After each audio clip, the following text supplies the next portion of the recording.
There's a letter on a wall in Naples. Behind glass, under warm light, tourists photograph it every single day. They lean in, they squint at the faded ink, and they smile. Because this little page is the proof. Proof that a queen once tasted a pizza, fell for it, and handed the world its favorite food. There's one problem with that letter. Almost none of it is true. And the real story of how pizza took over the planet is stranger than any lie a menu ever told. It hides a fruit people swore would kill them. It hides a war. It hides a city that was ashamed of the food it gave us.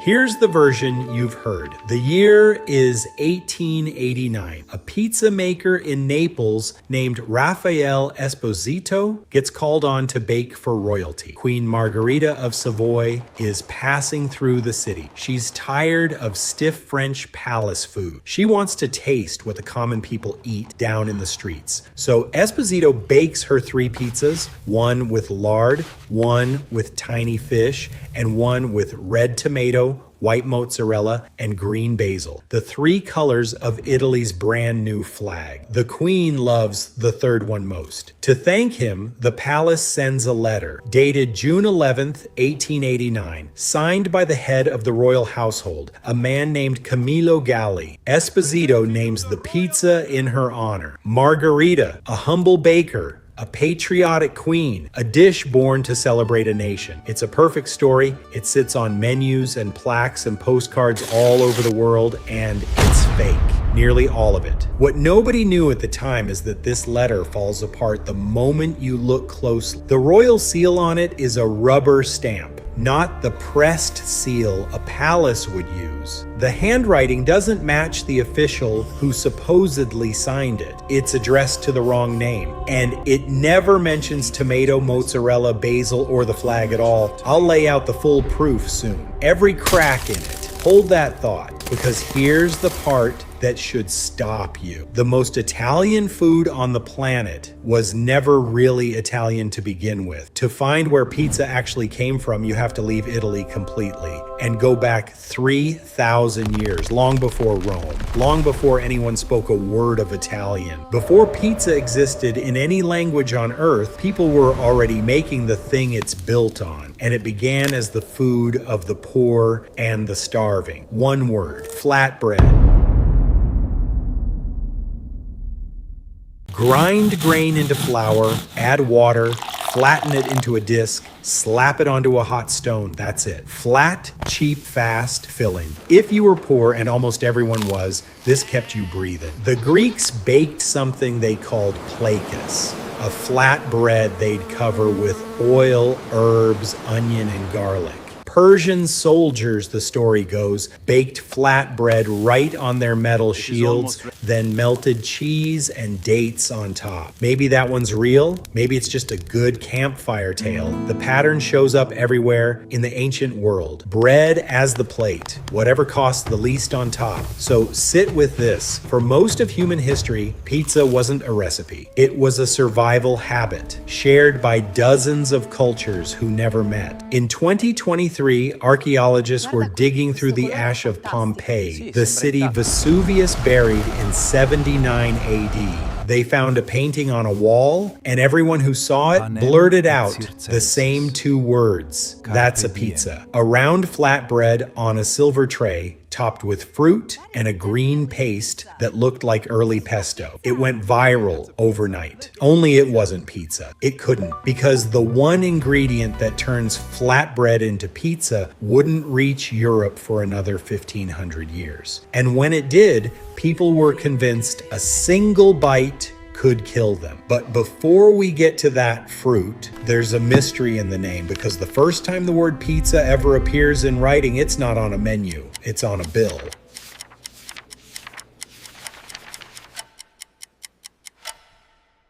The oldest written record of the word pizza comes from a debt. The year is 997. The town is Gaeta. south of Rome. A Latin document records that a tenant owes his bishop a strange yearly payment, 12 pizzas, handed over every Christmas and again every Easter. Think about what that means. 1,000 years ago, the very first time this word shows up in human writing, pizza was already so ordinary you could pay rent with it. A landlord and a peasant, trading bread like coins. Nobody bothered to describe it, they didn't need to. Everyone already knew. Where does the word come from? Honestly, pizza. Nobody can prove it. Some trace it to an old Germanic word, bizzo, meaning a bite or a scrap. Others tie it to the Greek pita, the same root behind the pita you eat today. Scholars have argued for a century, and they're no closer to an answer. And I love that. The most eaten food on earth, and we can't agree where its name was born. But a word and a flatbread still don't make a pizza. For that, you need a city. One overcrowded, starving city where hunger did the inventing. A city sitting right under a volcano. A city whose street food would one day disgust a man about to change the world.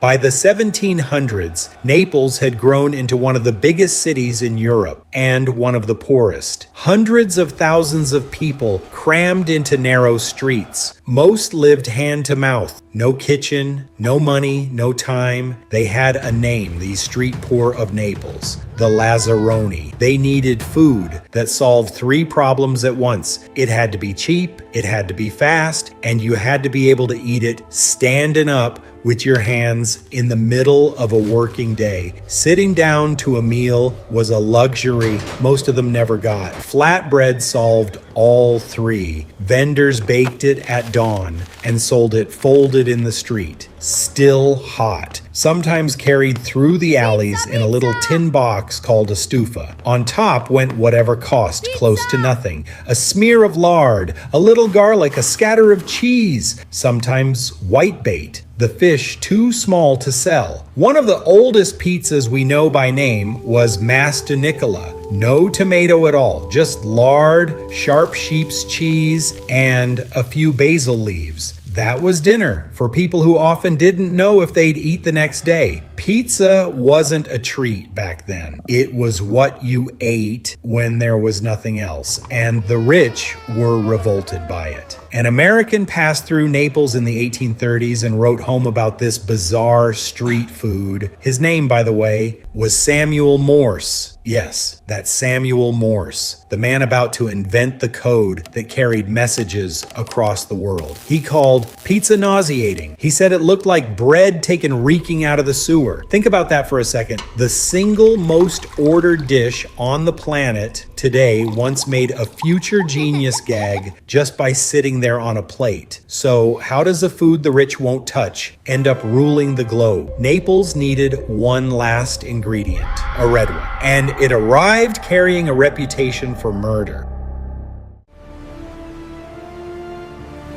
When Spanish ships sailed home from the Americas in the 1500s, they carried gold, silver, and plants Europe had never seen. One of them was the tomato. Europe decided it was poison, not a joke, not a rumor, a serious, widespread belief that this red fruit could kill you. There were reasons, sort of. The tomato belongs to the nightshade family. It looked unsettlingly like belladonna, deadly nightshade, a plant that genuinely put people in the ground. So for roughly 200 years, wealthy Europeans grew tomatoes only as decoration and refused to eat them. Some called it the poison apple. There's a darker layer to it. A few aristocrats who did eat tomatoes actually got sick. They blamed the fruit. The real culprit was probably the pewter plates the rich ate off of, which leaked lead when the acidic tomato touched them. So the tomato took the fall for poisoning the very people rich enough to own fancy plates. The poor, eating off plain wood and clay, never had that problem. And that's the joke buried in this whole story. The people too poor to fear the tomato were the ones who found out it was delicious. Down in the streets of Naples, someone crushed that poison apple over a flatbread and slid it into the oven. Nobody wrote down the name. No ceremony, no queen,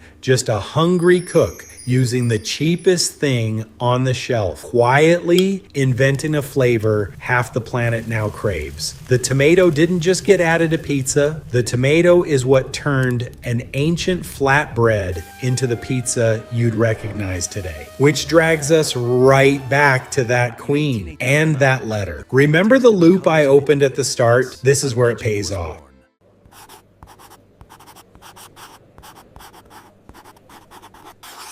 Here's the legend one more time. 1889. Esposito invents the tomato mozzarella basil pizza for Queen Margherita. Names it after her. Red, white, green. A dish made to celebrate the nation. Here's the problem. In 1889, that pizza was already old. Go back to 1835. A French novelist travels through Naples. His name is Alexandre Dumas, the man who wrote The Three Musketeers. He describes the pizzas selling in the streets and lists the toppings he sees: oil, lard, cheese, tomato, small fish. He wrote that a pizza's price rose and fell with the seasons so precisely you could read the health of the whole Naples economy just by watching what people put on their bread. He called it a thermometer for the city. That was written more than 50 years before Esposito supposedly invented tomato pizza for a queen. 50 years. 2 full generations of Neapolitans eating tomato pizza in the street, long before any royal came near it. And the letter? Historians who studied it, people like Zachary Nowak, found problem after problem. A cheap rubber stamp seal, handwriting that doesn't match the man who signed it, the wrong name on the page, and no mention of tomato, mozzarella, basil, or the flag. Every detail we remember about that story got bolted on later by people with a very good reason to want the legend to be true. Who had that reason? The pizzeria. The family that owned it stood to make a fortune from being known as the birthplace of the Queen's Pizza, and it worked. Over a century later, people still line up to photograph a framed forgery. That's not a failed stunt. That's the greatest food marketing trick in history, and almost nobody knows it happened. If you're finding this useful, take 1 second and hit subscribe. We dig up buried stories like this every week. The next reveal changes how pizza even reached your country. I really hope you are enjoying this documentary so far. Please don't forget to hit that subscribe button. Here's a question almost nobody asks. If pizza is this old, why did the restaurant take so long to show up? For most of its life, pizza had no restaurant. It was street food, sold from a cart or a doorway, eaten on the move. Then, in 1738, in Naples, a small stand opened by a stone gate called Port Alba. At first, it only supplied the street vendors with fresh pizzas to sell. By 1830, it did something new. It put in tables. It let people sit down and eat pizza indoors like a real meal in a real place. Antica Pizzeria Port Alba. Still open today, almost 3 centuries later. Widely called the first true pizzeria on earth. They baked in ovens lined with lava stone from Vesuvius, the same volcano that buried Pompeii. And because their customers were usually broke, they ran a system I genuinely love. Pizza a auto, pizza at 8. Eat today, pay up to 8 days later. Whenever you actually had the coins, a pizzeria running on trust, feeding people who'd come back and settle up next week. That, more than any queen, is the real spirit of this food. By now, pizza had a home, a name, and its red topping, but it was still trapped. Still the local secret of one poor city under a volcano. The thing that would fire it around the planet hadn't happened yet, and it wouldn't happen in Italy.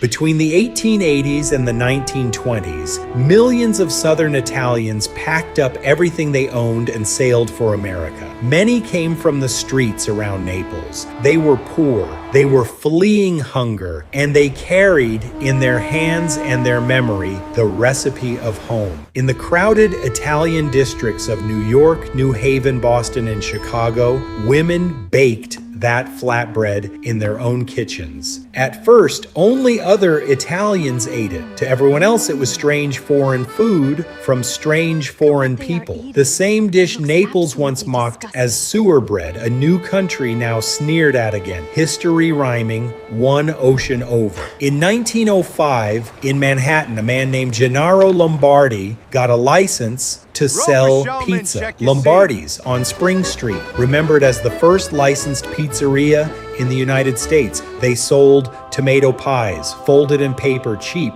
for workers on lunch. And there's a twist even here. Some researchers now think the shop was actually opened by another man, Filippo Miloni, and that Lombardi worked there first before taking over. Even the birthplace of American pizza has a disputed origin. Into the 1930s, though, pizza was still mostly an Italian food eaten by Italians. What turned it into an obsession wasn't a chef, it wasn't a restaurant, it was a war, and the men who spread it weren't cooks. They were soldiers.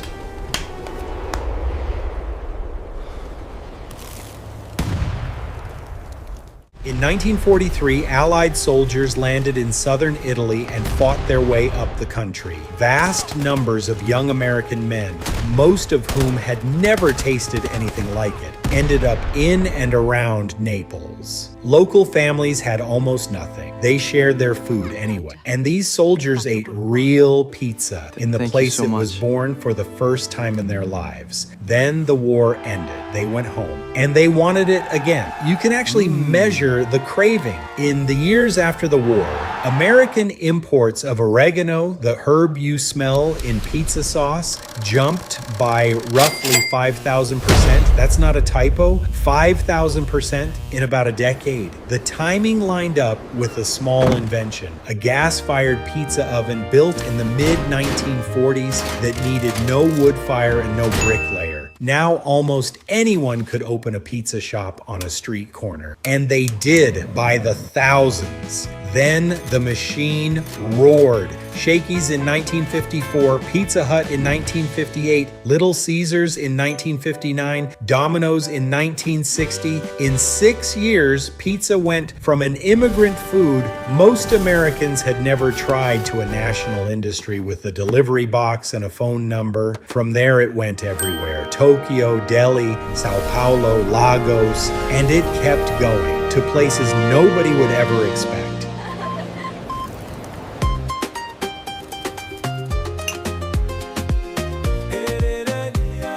By the end of the century, pizza had stopped being a food. It had become a symbol, a stand-in for the whole idea of the West. And that pulled it into some of the biggest moments in modern history. Go to Moscow, August 1991. A hardline coup is trying to drag the Soviet Union back into the past. Crowds pour into the streets to defend the Russian parliament. Boris Yeltsin climbs onto a tank. And in the middle of that standoff, Pizza Hut reportedly sent pizzas to the people holding the line, a fast food chain feeding the crowd at the collapse of an empire. 6 years later, it got stranger. In 1997, the man who once ran that empire filmed a commercial. Mikhail Gorbachev, the leader who oversaw the fall of the USSR. He sat down in a Moscow Pizza Hut on camera for an ad about his own legacy. He reportedly earned around $1 million for it, money that went to fund his foundation. Let that land. The man who ended the Cold War selling pizza, the ad aired around the world on New Year's Day, 1998. It was never allowed to air in Russia, and pizza didn't even stop at Earth. In 2001, Pizza Hut reportedly paid about $1 million to have a pizza delivered to the International Space Station. A vacuum-sealed pie riding a Russian rocket. Salami, not pepperoni, because pepperoni didn't survive the testing. A cosmonaut named Yuri Usachov ate the first pizza in orbit and gave a thumbs up on camera. Think about the whole arc A food the poor of Naples once ate in the gutter. A food a future genius called sewer bread, now floating 250 miles above the planet, eaten in space, sold by the last Soviet leader. That's not a food anymore. That's a takeover, which brings us to the fight. Because the moment pizza belonged to everyone, everyone started arguing about what it's even allowed to be.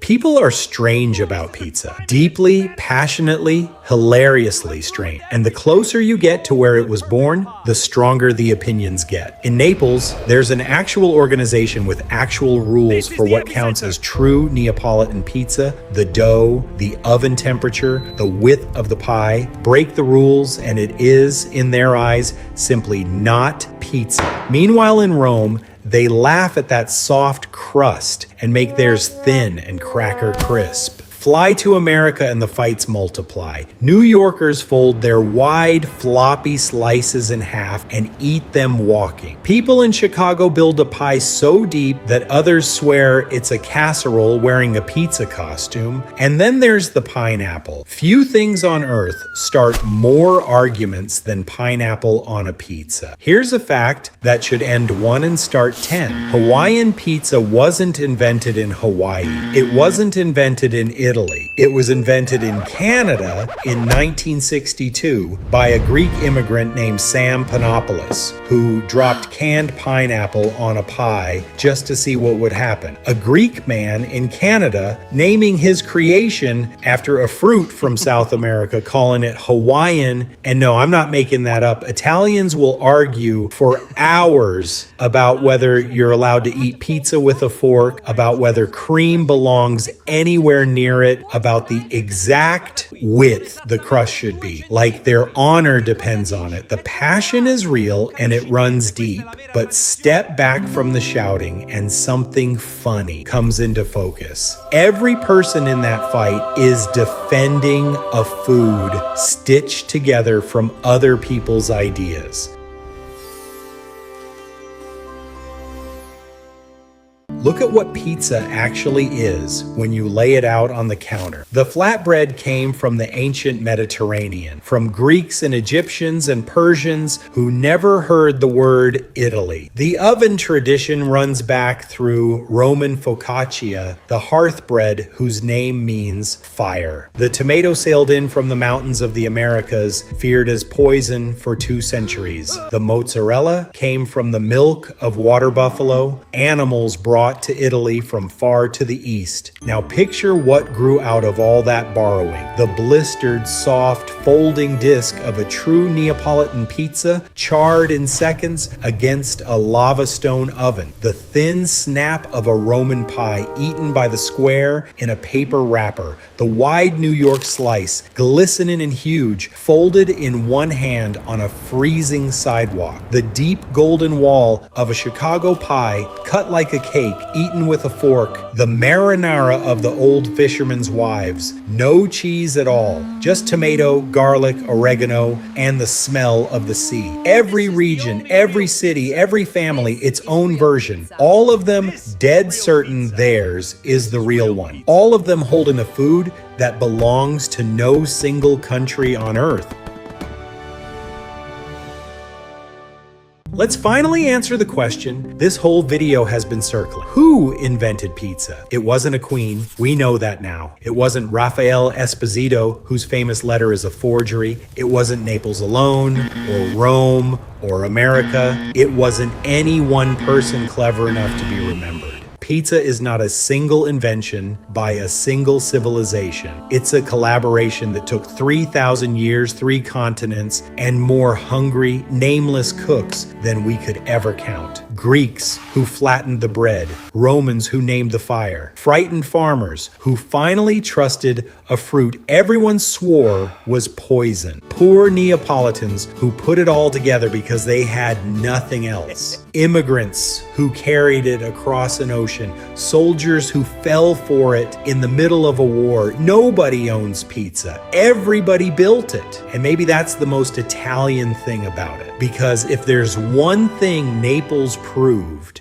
across centuries of hunger and volcanoes and being looked down on by everyone richer than them. It's that they possessed a genius unlike any other. A genius for taking the cheapest, most feared, most borrowed things in the world and turning them into something the whole planet would fall in love with. A queen never needed to bless this food. It was already perfect, sitting in the hands of people who had almost nothing, folded in paper, eaten in the street, paid for 8 days late.